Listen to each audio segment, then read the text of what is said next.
Hello, if you're watching this in the future, yeah, that's right.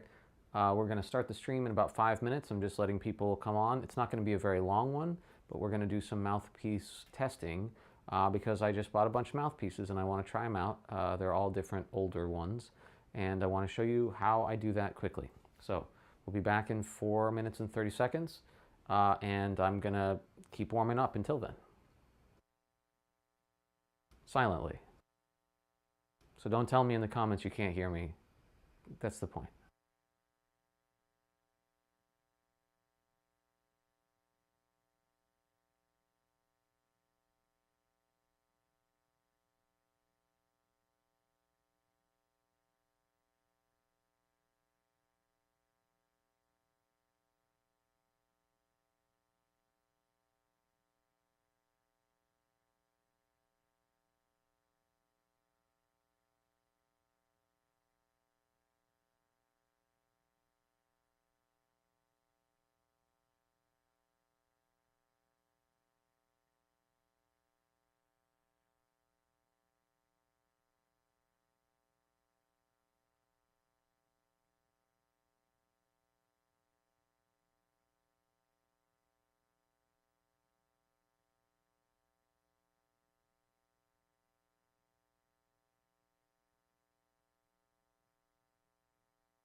Almost missed it.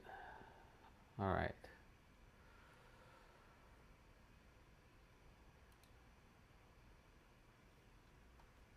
We'll see if we can play this. I don't know about it. That might be a good one. All right. Well, so hello. Welcome back. to the live stream. If you are watching this in the future, then you already know that we're doing mouthpiece buzzing, mouthpiece testing. And so in order to do this efficiently, the way that I like to do it at least, obviously you need mouthpieces. We've got a bunch here, and pardon me while I sort of sort them. I'll tell you what they are, and I'll tell you again later when we actually try them out. But this is a jet tone Al Hirt model that is sort of more geared towards higher note playing.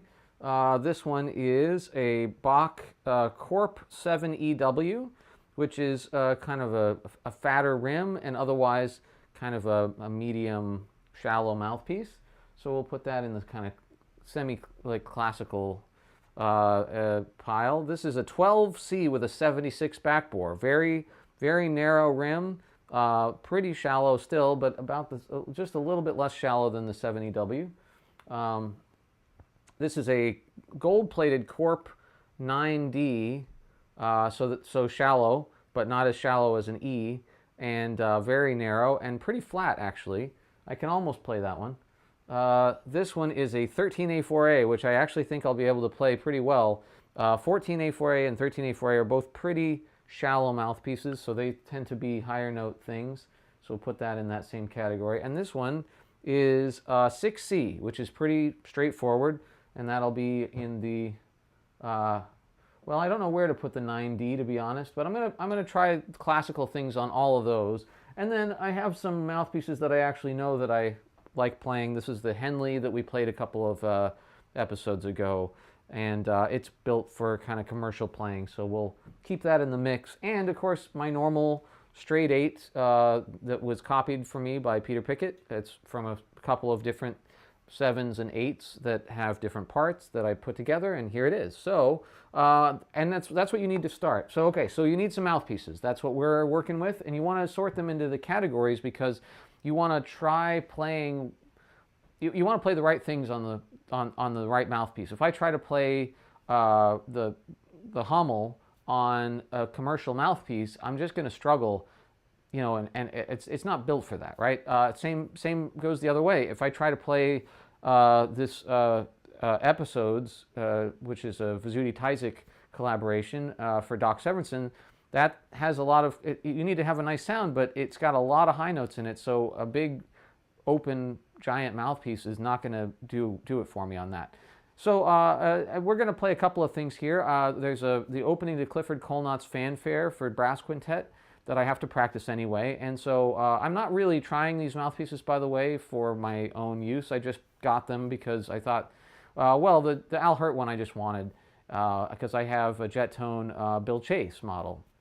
And so I thought, yeah, that'd be fun. I can't play any of those jet tone mouthpieces really, but I'll show you how I try mouthpieces. And I figured since they just came in, I got to try them out. And you never know, sometimes something really works. So anyway, you need your mouthpieces that you're going to try. You need your original mouthpiece.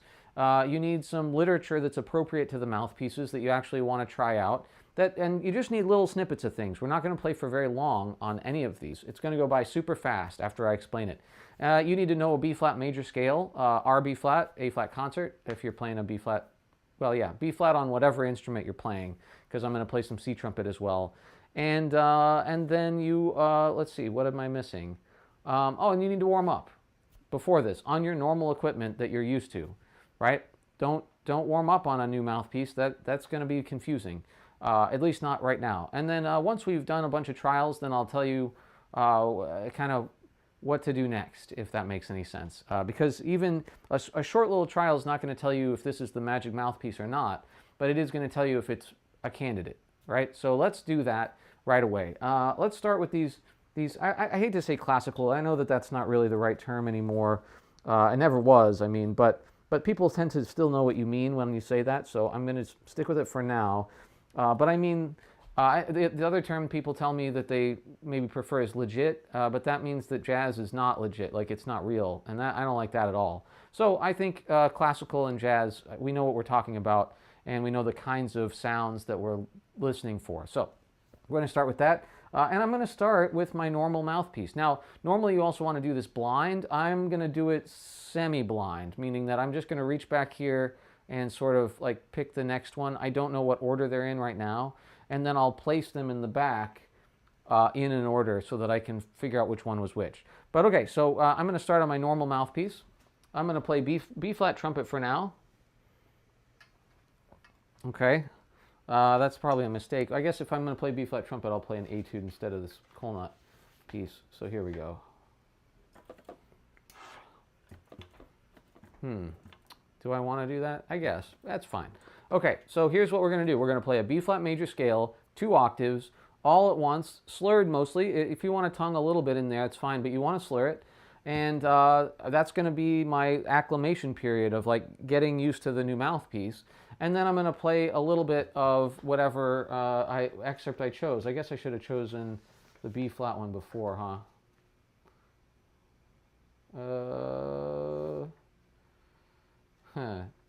Well, yeah. Maybe we'll just do it on C trumpet so that I can practice this Kolnot piece. And that also is another thing that you want to, if you're looking for a mouthpiece that you're only going to play on C trumpet, then obviously just try it on C trumpet. Most of my mouthpieces work equally well on both B flat and C, and then E flat usually, and then I play something separate for piccolo. So anyway, here we go. We're going to play this instrument's B flat major scale, 2 octaves, and then I'm going to play the beginning of this Kolnot fanfare, and then I'm immediately going to go to the next mouthpiece, and then we'll find out what those mouthpieces were at the end. So you want to get acclimated. If you need to stop and sort of reset your embouchure, try to get something set up better, that's okay. That's what the scale is for. And then we also are learning whether or not the notes are out of tune, like the D and the E and the F and the G at the top of the staff, right? Those are all bad notes, and they get worse on mouthpieces that are, well, that are going to make you work for those, right?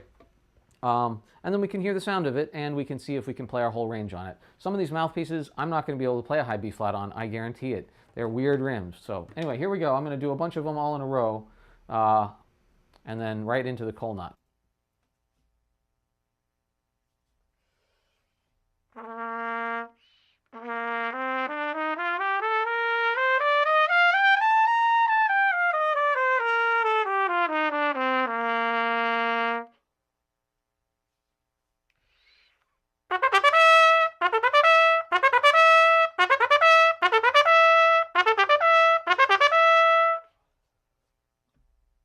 Okay, so that's one.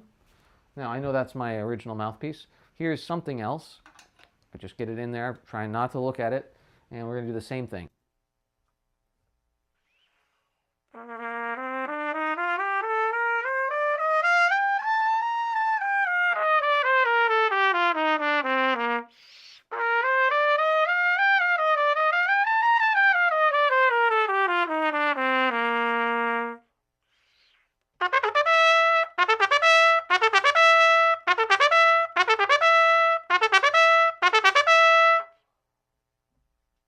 Okay, so I didn't mind that one, and you want to make comments as soon as you can about what you liked and didn't like. I had to get my lip in there a little bit different. That's why I did a little more scale.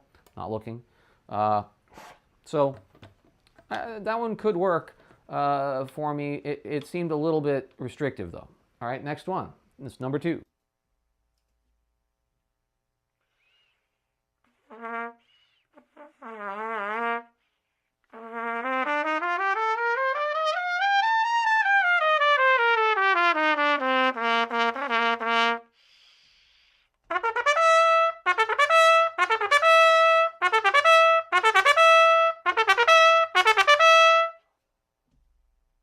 I chose this excerpt because it's really tonguey and loud, and that's something that, you know, if a mouthpiece doesn't work for me, then that will be either way too easy and wear me out, or way too hard and wear me out trying to do it. So, okay, next mouthpiece. This is number 3.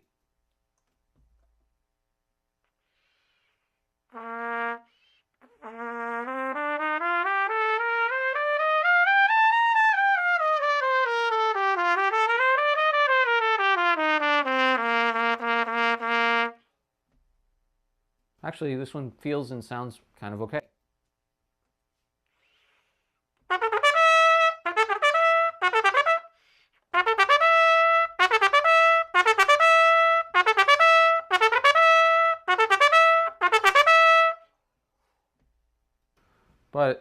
It's hard to play. That wore me out. This is exactly what I was just talking about. So that's 3.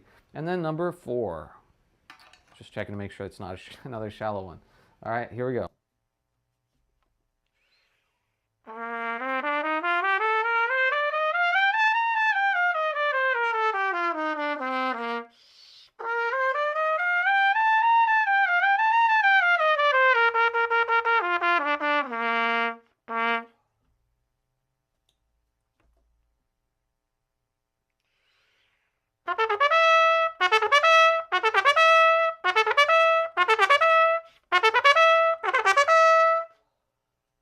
Okay, so we tried those. Now that one was also hard, and I can consider that maybe I'm getting a little tired, but I haven't really done very much playing, right? I've only been on the stream for 10 minutes, and I've only played little by little. So I played that 5 times. I played 5 B flat major scales plus a little bit, I guess. And that last one was a 6C. So let's talk about which ones we liked. The first one was a 12C.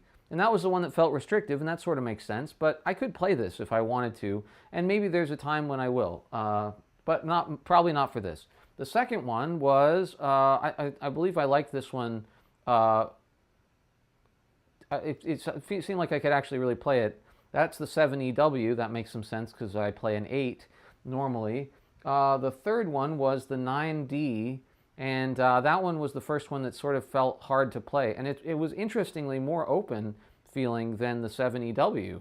And that's probably due to the rim and the backbore. The backbore is a standard on the 9D, probably something like a 117, whereas the 7EW has a 76. Well, I thought it was that one. Maybe it's a different. Yeah. Oh, sorry. It's the 12C that has a 76. So I don't know. Anyway. All right. So that's all you do. And if I had to, I would pick up this 7EW now, right? And I would try to play a little more. So I picked one out of the 4. I still like my original mouthpiece the best, personally, but I picked one out of the 4, and I might pick 2. Let's say that I also sort of liked the first one, the 12C. That's crazy to me, but I'll try it. It was the other best one.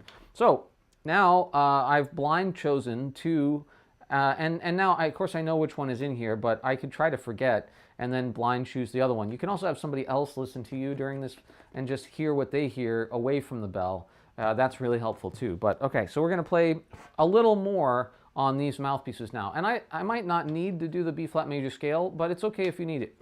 All right, here we go.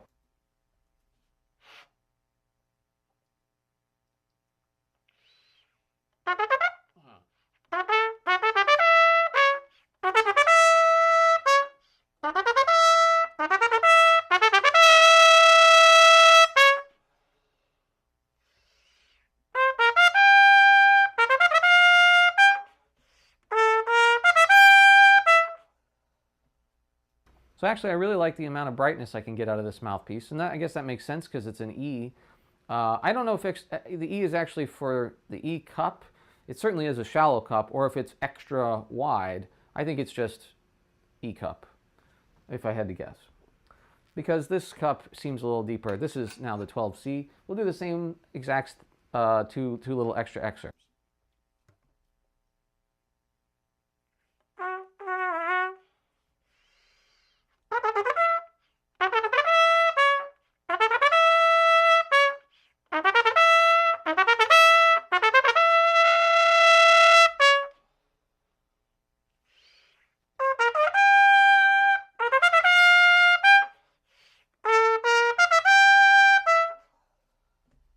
So that one, this rim is definitely a struggle. I have to really, it contains me really harshly, and I feel like there's too much lip in the mouthpiece, but not enough coverage, which makes sense. It's a 12C, but I could actually play this 7EW. This one might stay home with me.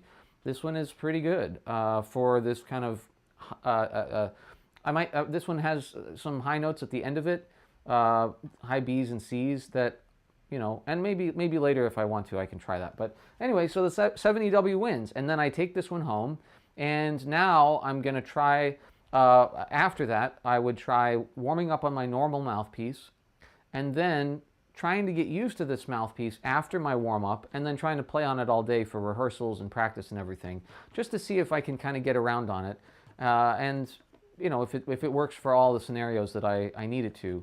And then if it works in all of that, then I'm going to take it on a gig. You really never know until you're under pressure with that mouthpiece whether it's going to work for you or not. So, and you always bring your old mouthpiece along with you just in case, because usually if it starts folding for you, then you can go back to your normal mouthpiece and at least kind of finish the gig and limp through it and not do too badly because you're familiar with that, right? So anyway, that's this kind of playing.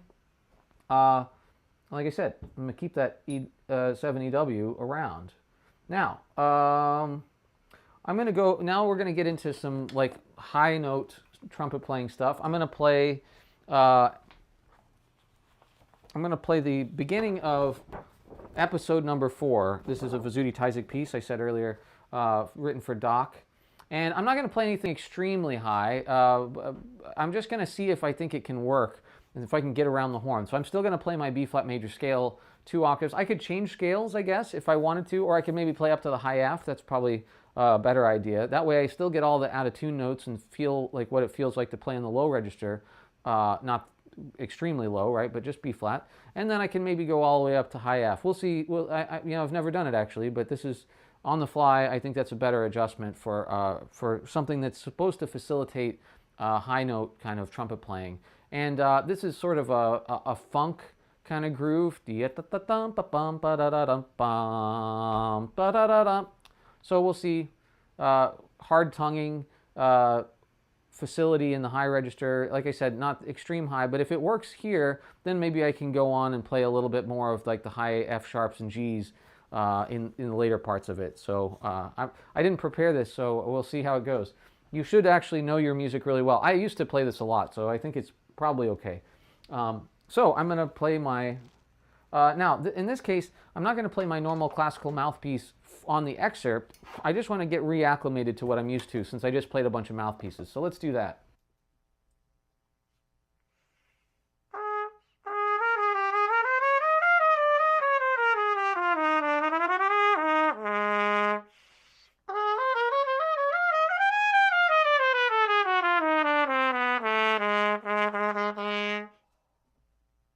All right, great. Now, real quickly, we've got, it looks like 3 mouthpieces to try. So, do I have any others? Oh, yeah, I've got a Schilke 6A4A. So, okay, so we're going to sort of mess these up back here. Not know which one is which. Now, you can tell right away by the way that it feels and, like in your hand. So, I'm trying really hard not to look or anything. And we're just going to play our B flat major scale up to high F and then play this excerpt.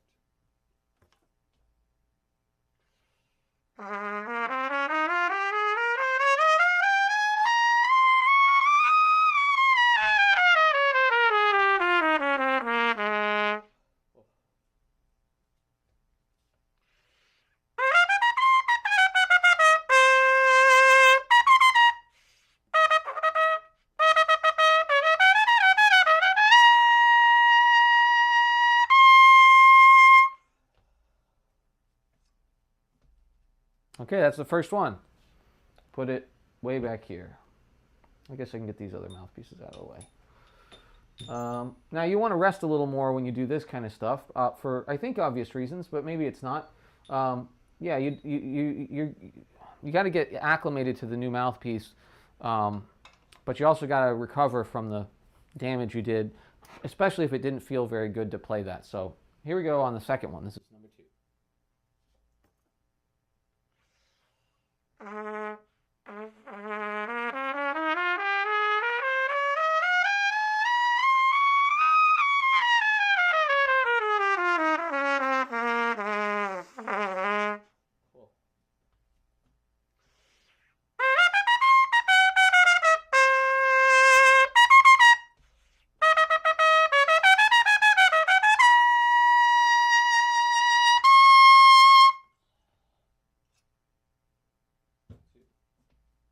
That was pretty brutal, that one. Okay, on to the next one. I know which one this is, unfortunately. Well, we'll try to make it work.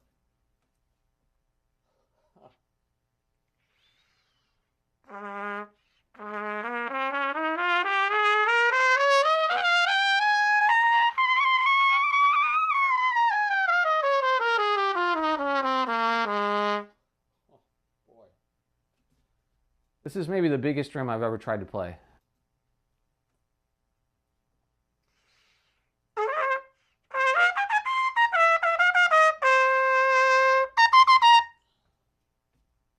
No reason to go on. It's just too big for me. It's a the rim shape of it is too. It leans in a little bit, so it feels like it's this big on your face because the pressure comes from further out. All right, one more. This is number 4, right? 1, 2, 3, 4. Yeah.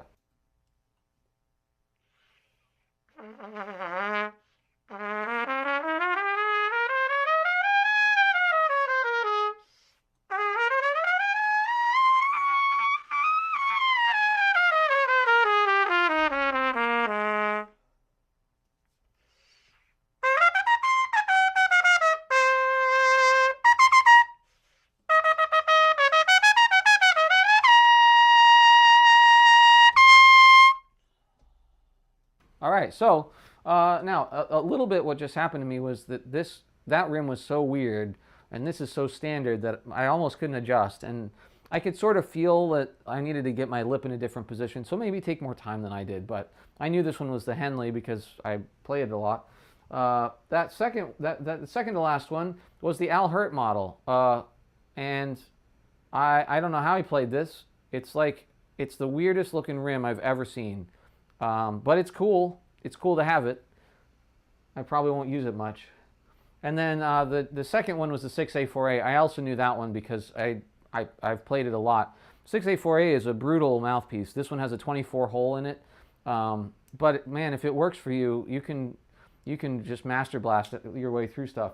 And that means that the first one was the 7E. No, sorry, I skipped one. I put it back in the wrong spot. That means the first one is the 13A4A, which makes sense because that one sort of worked, and it's kind of close to my normal rim size, but with a very shallow cup like the 6A4A. That's why they're both A4As. So anyway, that's all I've got for you. If you choose a mouthpiece, stick with it for a little while and see if it works. And if it works for you in like a whole day's worth of rehearsal, and maybe 2 days in a row, then maybe consider warming up on that mouthpiece. But not until then. You want to warm up on your standard equipment that you're used to already because you're trying something new. And without that baseline, you're really not trying something new.